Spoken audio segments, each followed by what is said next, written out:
अस्सलाम वालेकुम नाजरीन, मैं मोहम्मद सलीम द्रासुलाइन से कैमरामैन जावेद इकबाल के साथ। नाजरीन, आपको हम बताते चलें ये जो इनिशिएटिव हमने उठाया है एक मुलाकात का, तो आज एक मुलाकात के चलते आज हमने पैनल में हमने एक ऐसे मेहमान को लाया है जिसका नाम है सईद सज्जाद हुसैन, जो जाने माने एक सोशल एक्टिविस्ट हैं, जो काफ़ी सोशल वर्क में काफ़ी मशहूर हैं। तो हम इसी से इस बात से आगे बढ़ाते हैं। सज्जाद साहब, आपका बहुत बहुत शुक्रिया हमारे इस पैनल में जुड़ने के लिए। सबसे पहले सर, आपका बहुत बड़ा रोल है एक सोशल वर्क में, खासकर आपने एज ए कल्चरल कोऑर्डिनेटर आप सीमा में रह चुके हैं। आप सोशल वर्क में आपने काफ़ी रोल निभाया है। तो क्या कंसेप्ट था सर? आप सबसे पहले तो आप कहीं से मतलब ये इनिशिएटिव उठाया या आपने? अस्सलाम वालेकुम।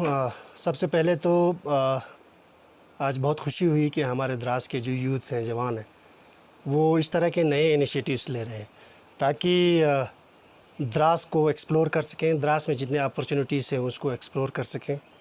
और आपका मैं बहुत तहे दिल से शुक्रगुज़ार हूँ आपकी टीम का कि आप लोगों ने एक खूबसूरत एक दिलचस्प इनिशिएटिव लिया है। मैं आपके बहुत सारे जो टॉक थे उनको मैंने देखा और सुना। ऐसा लगता है कि द्रास में भी बहुत अपॉर्चुनिटीज़ हैं। आपके थ्रू, आपकी मीडियम के थ्रू, आपकी मीडिया के थ्रू, आपके इस चैनल के थ्रू द्रास को एक ख़ास कर लोगों को एक अपॉर्चुनिटी मिल रहा है कि वो अपने आप को रिप्रेजेंट कर सके। द्रास को ज़्यादा से ज़्यादा लोगों तक द्रास की जो प्रॉब्लम्स हैं, एक तो प्रॉब्लम्स है, दूसरे द्रास में जो अपॉर्चुनिटीज़ है, द्रास के जो पोटेंशियल्स है उसको लोगों तक पहुंचा सके। ये एक बहुत बड़ा आप लोगों ने अच्छा कदम उठाया। सबसे पहले तो मैं आपका बहुत तहे दिल से शुक्रगुज़ार हूँ। और दूसरी बात है कि आपने मुझे इस लायक समझा कि आपके साथ बात करूँ, आपके चैनल के साथ में बैठ के कुछ बातें शेयर करूँ आपके साथ। तो इसके लिए भी आपका बहुत बहुत शुक्रिया। जैसे आपने मेरा इंट्रोडक्शन दे दिया है कि एक बहुत बड़ा सोशल वर्कर है। मेरा मानना है कि सोशल वर्कर बहुत बड़े नहीं होते हैं। सोशल वर्कर जो है ग्रास रूट लेवल से जुड़े होते हैं।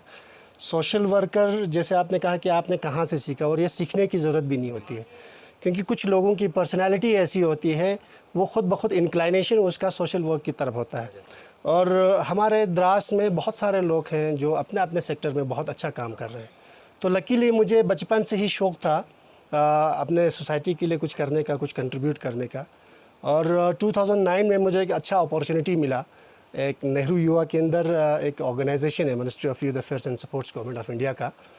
उनके साथ ऐसे डिस्ट्रिक्ट यूथ कोऑर्डिनेटर मैंने स्टेट्स के डिफरेंट जगहों में काम किया, उधमपुर हो, पुलवामा हो, श्रीनगर हो, कारगिल हो, लेह हो। तो उससे मुझे एक एक्सपोजर मिला, क्योंकि वो नेहरू युवा केंद्र ऑर्गेनाइजेशन एक यूथ के लिए एक वर्ल्ड का सबसे बड़ा लार्जेस्ट ऑर्गेनाइजेशन है, जिसमें आप यूथ के लिए प्रोग्राम जो है वो नेहरू युवा केंद्र आपको प्रोवाइड करता है। तो उससे मुझे एक केंद्र के थ्रू मैं गया हूँ, आउट ऑफ कंट्री भी मैं इसके थ्रू गया हूँ। तो इससे मुख्तलिफ़ क़स्म के लोगों के साथ मिलने का मौका मिला, मुख्तलिफ़ क़स्म के बैकग्राउंड के लोगों के साथ मिलने का मौका मिला। तो इससे बहुत कुछ सीखने को मिला। तो सबसे पहले तो मैं नेहरू युवा केंद्र का बहुत बहुत शुक्रगुज़ार हूँ।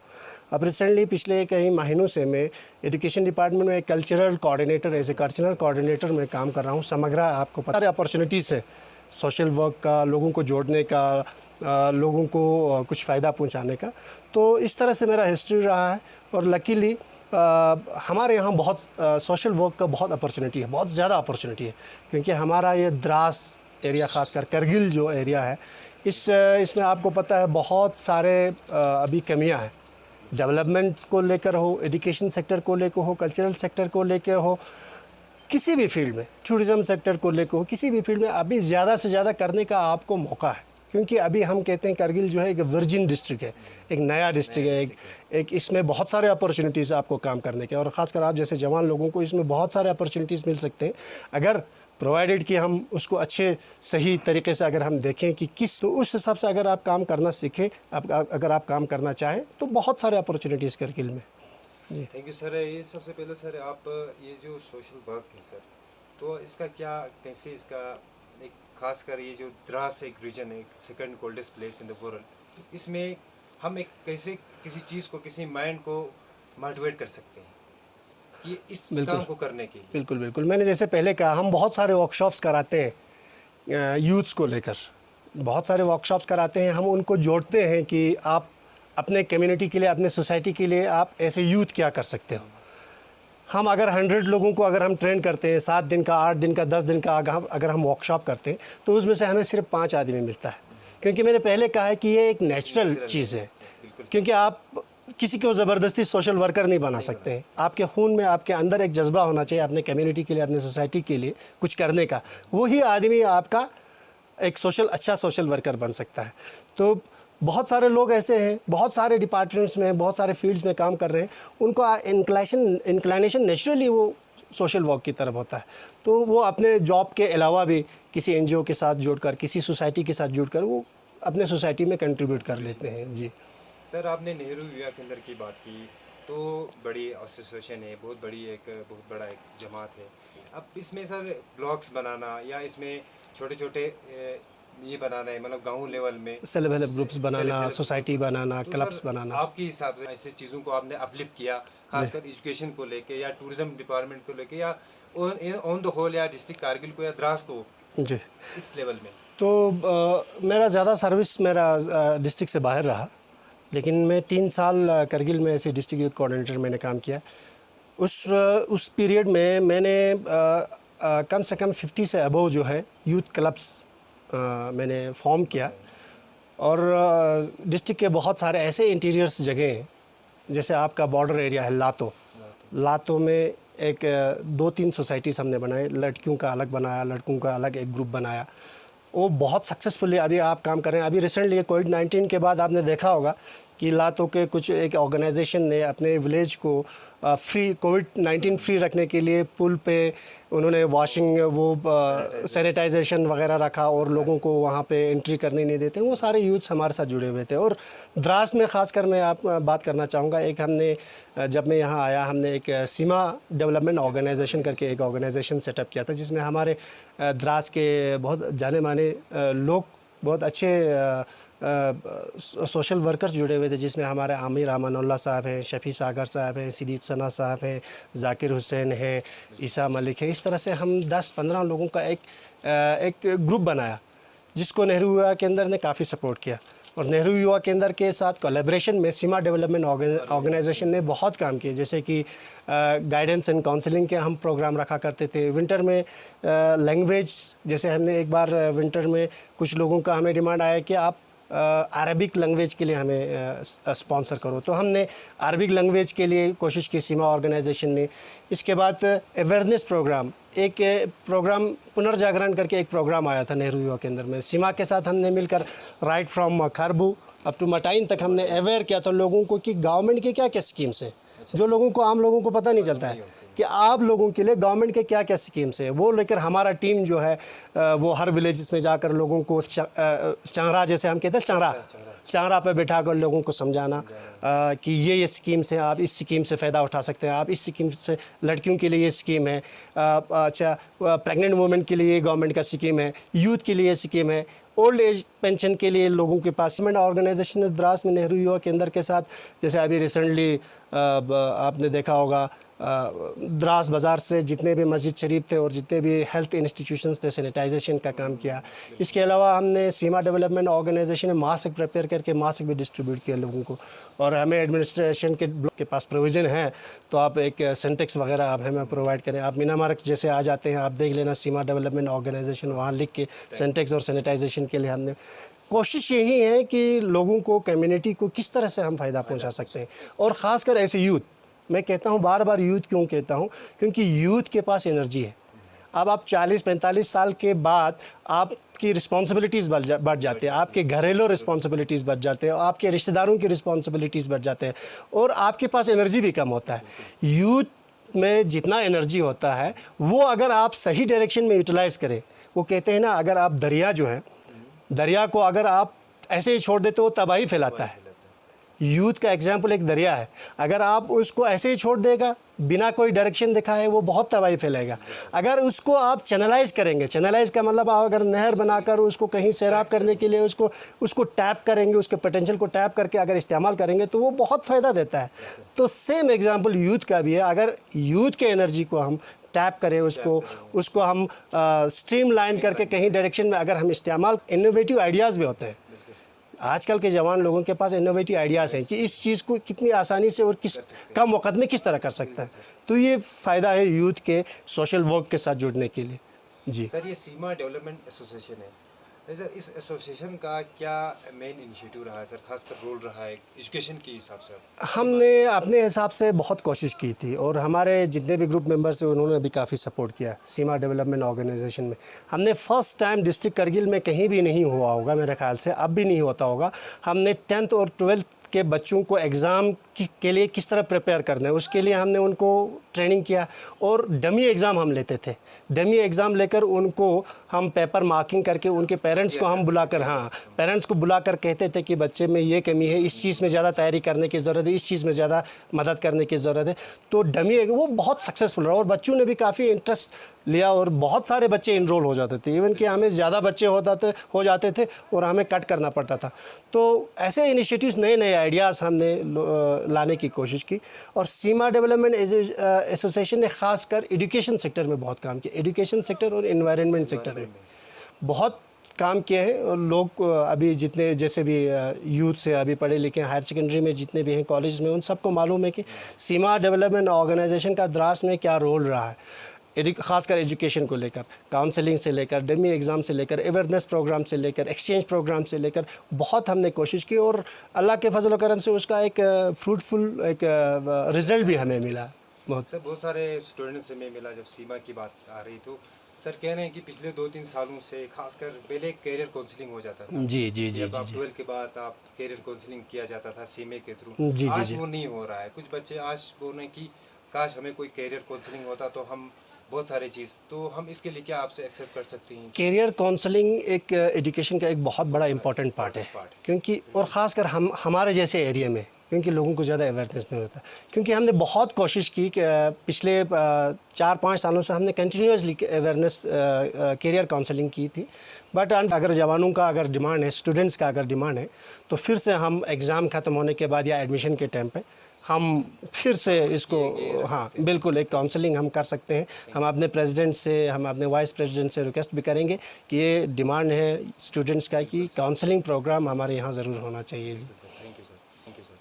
सर मेन एक इम्पॉर्टेंट बात है सर कि एम्प्लॉयमेंट अपॉर्चुनिटीज़, ये बहुत बड़ा हमारे लिए आजकल पता है सही, एम्प्लॉयमेंट बहुत ज़्यादा बढ़ रहा है। इवन कि लद्दाख की बात करें, करगिल की बात करें, द्रास की बात करें, तो एम्प्लॉयमेंट को आपके थ्रू हमारे इस जो हमें देख रहे हैं क्या मैसेज है सर, खासकर एम्प्लॉयमेंट अपॉर्चुनिटीज़? बिल्कुल, बहुत बहुत बढ़िया क्वेश्चन है आपका क्योंकि ये नीड ऑफ द आवर है। अभी सिर्फ हमारी ही प्रॉब्लम नहीं है लद्दाख की प्रॉब्लम, पूरे हिंदुस्तान का प्रॉब्लम है। पूरे हिंदुस्तान में आप हर बार न्यूज़ में, न्यूज़पेपर्स में, आप मैगज़ीन्स में देख रहे होंगे कि अनएम्प्लॉयमेंट बहुत ज़्यादा बढ़ रहा है। अनफॉर्चुनेटली इतना हमारा अनएम्प्लॉयमेंट ज़्यादा बढ़ गया है कि जो है हमारे हिंदुस्तान से के जितने भी लोग हैं, जितने भी स्किल्ड लोग हैं, वो बाहर कंट्रीज़ में जाके काम कर रहे हैं। मेन फोकस हमारे यहाँ होना चाहिए स्किल डेवलपमेंट पे। अब हम यहाँ पे गवर्नमेंट एम्प्लॉयमेंट आपको बहुत कम मिलने लगे है। अब देखते हैं अभी साल में, 2 साल में, 3 साल के बाद कुछ 50 पोस्ट टीचर का या 100 पोस्ट पुलिस डिपार्टमेंट में या किसी डिपार्टमेंट में 5 पोस्ट, क्लर्क का 10 पोस्ट, इस तरह से निकलते हैं। उस तरह से हम इसको कैटर नहीं कर सकते। इसमें सबसे ज़रूरी है कि हमारे यहाँ मैक्सिमम लोगों के पास स्किल नहीं है। एजुकेशन है आपके पास आजकल एजुकेशन का ट्रेंड चेंज हो गया है। आज आपके पास डिग्री है, एमए की डिग्री है, आप क्या करेंगे? आपके पास स्किल नहीं है। डिग्रियां बहुत है लोगों के पास, लेकिन आज मार्केट में, आज इंडिया में डिमांड है आपके स्किल का। हमने ये बात मैं बहुत ज़रूरी समझूंगा आपके साथ शेयर करना ताकि हमारे लोग और यूथ ये सुने। अभी रिसेंटली हमने लास्ट ईयर नवंबर-दिसंबर में LHDC के साथ, लद्दाख ऑटोनोमस हिल डेवलपमेंट के साथ एक प्रोजेक्ट शेयर किया है जिसका नाम है यूथ एम्पावरमेंट सेल, और जिसमें हमारे चीफ एग्जीक्यूटिव काउंसलर साहब चेयरमैन हैं। और हमने इनवाइट किया है लद्दाख के LG साहब को भी, वो एक्स ऑफिशियो चेयरमैन हो। उसमें हमने एक प्रोजेक्ट ऐसा सबमिट किया है, उसमें ख़ासकर स्किल डेवलपमेंट पे हमने फोकस किया क्योंकि हमारे यहाँ स्किल डेवलपमेंट ट्रेनिंग देने के लिए कोई ऑर्गेनाइजेशन नहीं है। आप देखते हैं एक इंस्टीट्यूट है हमारे पास, ITI, पूरे डिस्ट्रिक्ट करगिल में सिर्फ एक ITI है। एक ITI पे आप कितने लड़कों को या लड़कियों को इनरोल करते हो? जैसे 4 ट्रेड वहाँ चल रहा है, सिर्फ 4 ट्रेड में आप 40-40 बच्चों को ले लेंगे तो कितना हो गया? 400 बच्चे, बिल्कुल 400 बच्चों को आप साल में ट्रेन करते हो तो उससे क्या होगा। इसलिए हमने एक प्रपोज़ल हमने मूव किया है LHDC के पास। अब अनफॉर्चुनेटली ये कोविड-19 की वजह से अभी ये थोड़ा सा रुका हुआ है। इंशाल्लाह ये सारा मसला हल हो जाएंगे तो फिर नेक्स्ट हमारा मीटिंग है, उसमें सारा ये फॉर्मेलिटीज़ कंप्लीट हो गया है। वो प्रोजेक्ट जो है एक यूथ एम्पावरमेंट सेल बनेगा LHDC का, जिसमें सारे यूथ के इश्यूज़ को डिस्कस किया जाएगा। क्योंकि आपको मालूम है यूथ के इश्यूज़ को एड्रेस करने के लिए हमारे पास कोई डिपार्टमेंट नहीं है। एक youth services and sports department है जो सिर्फ स्कूल लेवल तक बच्चों को थोड़ा वॉलीबॉल, फुटबॉल और जो गेम्स तक ही खिलाते हैं। सर्विसेज एंड स्पोर्ट्स दो कैटेगरी है, यूथ सर्विसेज एंड स्पोर्ट्स कहते हैं। अनफॉर्चुनेटली हमारा वो डिपार्टमेंट जो है सिर्फ स्पोर्ट्स की तरफ है, सर्विसेज कहाँ है यूथ के लिए। डिस्ट्रिक्ट में कोई ऐसा ऑर्गेनाइजेशन नहीं है, कोई डिपार्टमेंट नहीं है जो यूथ को सर्विस दे दे। ऐसे ऑर्गेनाइजेशन बनाने की ज़रूरत है और अल्लाह के फजल करम से वो सारा सेटअप बन चुका है। इंशाल्लाह बहुत ही जल्दी वो लॉन्च भी होगा हमारे CC साहब की चेयरमैनशिप में। तो उसमें हमने कोशिश की है कि मैक्सिमम जो लोगों की मुश्किलात है उसको एड्रेस करें।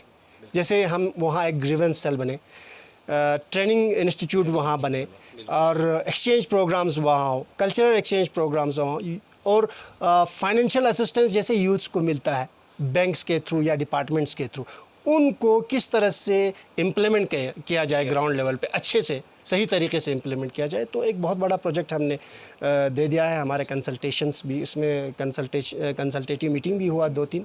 तो इंशाल्लाह बहुत जल्दी ही एक बहुत उम्दा कस्म का एक ऑर्गेनाइजेशन LHDC के चेयरमैन चीफ एग्जीक्यूटिव काउंसिलर की चेयरमैनशिप में वो एक सेटअप होने जा रहा है। तो उससे यूथ को लगेगा कि हाँ हमारा कोई सुनने वाला है। कि मैंने देखा है, मैं बाहर लोगों के साथ यूथ स्टूडेंट एसोसिएशंस के साथ भी मैं बैठा हूँ, उनके साथ भी मैंने काम किया है। हमारे यहाँ के जब बच्चे पढ़ने जाते हैं तो अपने हमारे यहाँ के एथिक्स, हमारे यहाँ की कल्चर, हमारे यहाँ की ट्रेडिशन वो भूल जाते हैं।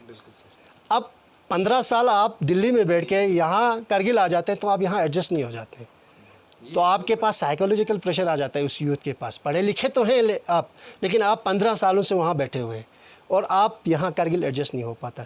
तो इन चीज़ों को, इन गैप्स को ख़त्म करने के लिए हमारे पास एक सॉलिड एक यूथ पॉलिसी होनी चाहिए।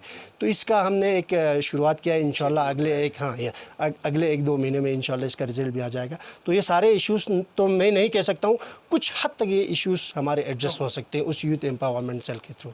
जी, बहुत बड़ा इंपॉर्टेंट क्वेश्चन है सर, एम्प्लॉयमेंट अपॉर्चुनिटी। जी बहुत सारे जो स्टूडेंट्स हैं खासकर यूथ में से बोल रहे थे कि क्वेश्चन आप एक चीज़ में इसमें ऐड कर सकता हूँ। एम्प्लॉयमेंट जनरेट किस तरह कर सकता है, ख़ासकर हमारे यहाँ करगिल में।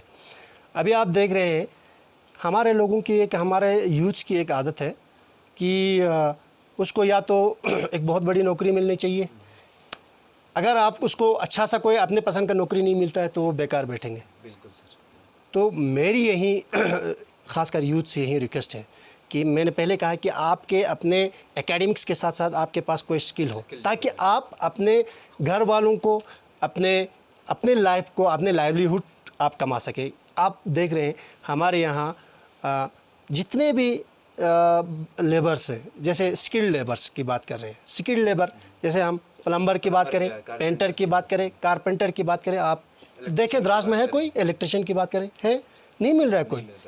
अगर आप 6 महीने का ट्रेनिंग, अगर आप 1 साल का ट्रेनिंग लेकर अगर बैठे तो कम से कम आप 4-5 महीना क्या पूरे 12 महीने का आपका काम मिल सकता है। एक इलेक्ट्रिशियन को काम मिल सकता है, कारपेंटर को काम। और मैं कहता हूँ ये चीज़ जो है कोई छोटी चीज़ नहीं है। स्किल डेवलपमेंट जो है, स्किल्ड आदमी जो है वो बिना किसी टेंशन के, बिना किसी परेशानी के, अपने मेहनत से, अपने आइडिया से, अपने सोच से वो कमा सकता है। करूँगा कि आप इस तरफ भी थोड़ा देखें। भले ही आपके सपने होंगे बहुत बड़े बड़े होंगे, आपके ड्रीम होंगे, आपके एम्बिशन होंगे, लेकिन ये साइड में जो मिसाल के तौर पर 12th पास करके लड़का बैठा हुआ बेकार, ग्रेजुएशन करने के बाद लड़का बेकार बैठा हुआ है, तो कम से कम वो लड़के अगर कहीं हायर एजुकेशन नहीं ले रहे तो कम से कम इस सेक्टर में जा सकते हैं और अपना लाइवलीहुड कमा सकते हैं। और ये अनदर ये है कि ये है कि हम अपने पैसे को ड्रेन होने से बचा सकते हैं, क्योंकि हमारे पास जितने भी स्किल्ड लेबर है वो बाहर के आते हैं, वो भी पैसा हमारा ड्रेन हो रहा है। तो आप ही बता दीजिए कि इकोनॉमी के लिए हम कितना लॉस कर रहे हैं। हम जो कमा रहे हैं वो कोई और उठा कर लेके जा रहे हैं, सब ड्रेन हो रहे हैं बाहर। तो हमारे यूथ क्यों नहीं कर सकते ये काम? रेस्पेक्टेबल जॉब है, अच्छा जॉब है, बहुत अच्छा जॉब है, स्किल्ड है। तो ये इस तरह से भी लोगों को सोचना चाहिए, ये भी एक ऑप्शन है लोगों के पास। और दूसरी चीज़ एम्प्लॉयमेंट के लिए दूसरी एक अपॉर्चुनिटी हमारे पास है टूरिज़्म सेक्टर।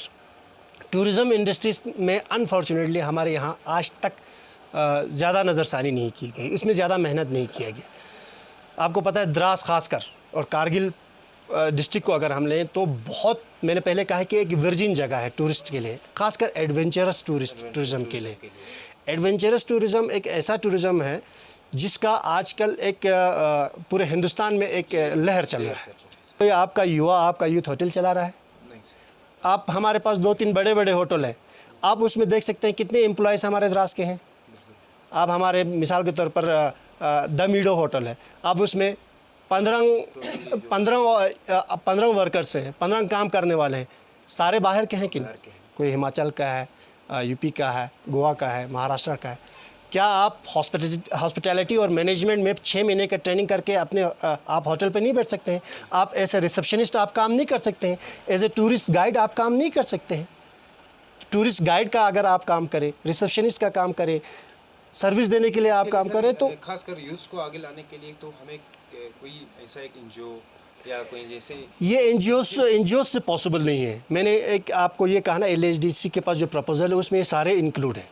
ये टूरिज़्म सेक्टर भी उसमें इंक्लूड है। उसमें ये इंक्लूड किया है कि कम से कम 6 महीने 7 महीने का ट्रेनिंग हो बच्चों को, डिफरेंट इसमें टूरिस्ट गाइड का हो, रिसेप्शनिस्ट का हो, बाकी वेटर का हो, इन सारे चीज़ों का अगर ट्रेनिंग हो, फिर इसके बाद होटल एसोसिएशन के साथ एक MOU साइन किया जाए, मेमोरेंडम ऑफ अंडरस्टैंडिंग एक साइन किया जाए कि आप जो है जितना हो सके हमारे लोकल इंट्रेंड लोगों को आप एम्प्लॉय कीजिए।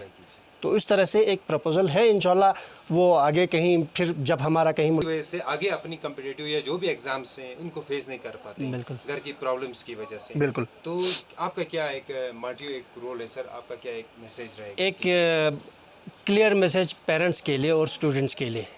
गवर्नमेंट ऑफ इंडिया का एक स्कीम है, जो पेरेंट एफर्ड नहीं कर सकता है उसके लिए प्राइम मिनिस्टर स्कॉलरशिप स्कीम करके PMSSS करके एक स्कीम है, जिसमें आप सारे कोर्सेस MBBS से लेकर इंजीनियरिंग से लेकर नर्सिंग से लेकर सारे कोर्स 5 साल का फ्री ऑफ कॉस्ट कर सकता है।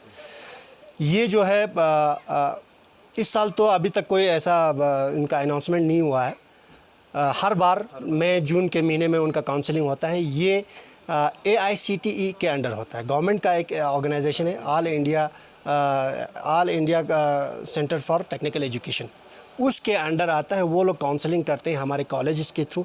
बच्चों को अपना ऑनलाइन फॉर्म भरना पड़ता है और उसमें सिलेक्शन होता है। आपका सिलेक्शन होने के बाद आपको देश के, हिंदुस्तान के बहुत अच्छे कॉलेजेस में, यूनिवर्सिटीज़ में, IITs में एडमिशन कराते हैं और फ्री ऑफ कॉस्ट। तो अवेयरनेस की कमी है या लोग इंटरेस्टेड नहीं है, तो आपके थ्रू, आपके इस माध्यम से मैं ये कहना चाहूँगा कि उसमें ज़्यादा से ज़्यादा आप पार्टिसिपेट करें, उसमें फॉर्म भर दें। जब भी अनाउंसमेंट हो जाए उसमें फॉर्म भर दें। 12th के बाद, यस, 12th के बाद इंजीनियरिंग के लिए, MBBS के लिए, किसी भी सेक्टर के लिए, इवन नर्सिंग, लड़कियों के लिए नर्सिंग की ट्रेनिंग भी की जाती है फ्री ऑफ कॉस्ट। तो एफर्ट, आपने कहा एफर्ट नहीं कर सकता है, तो एफर्ट जो नहीं कर सकता है, अगर उनको शौक़ है करने का, कहीं इंजीनियरिंग करने का, MBBS करने का, तो इसके थ्रू जा सकता है। इसके अलावा बहुत सारे ऑर्गेनाइजेशंस हैं जो स्पॉन्सर करते हैं। तो अगर किसी को भी आपको लगे कि कोई डिज़र्विंग आदमी है, कोई लड़का है जो काबिल है, ये कर सकता है, लेकिन इसके पेरेंट्स एफर्ट नहीं कर सकते हैं, तो आप हमारे सीमा के चेयरमैन साहब के साथ बात कर सकते हैं। हम उनको NGOs के साथ, बहुत सारे NGOs हैं वो स्पॉन्सर करते हैं, उनके साथ हम जोड़ सकते हैं, उनके साथ हम जोड़ने की कोशिश कर सकते हैं। जी सर, आपका क्या एक मैसेज रहेगा सर जो हमारे यूथ हैं? और कुछ ज़्यादा आप, मैंने जो भी, मेरे पास जो आइडिया था, मैं, आपने जो भी सवाल किया उसमें मैंने कवर करने की कोशिश की।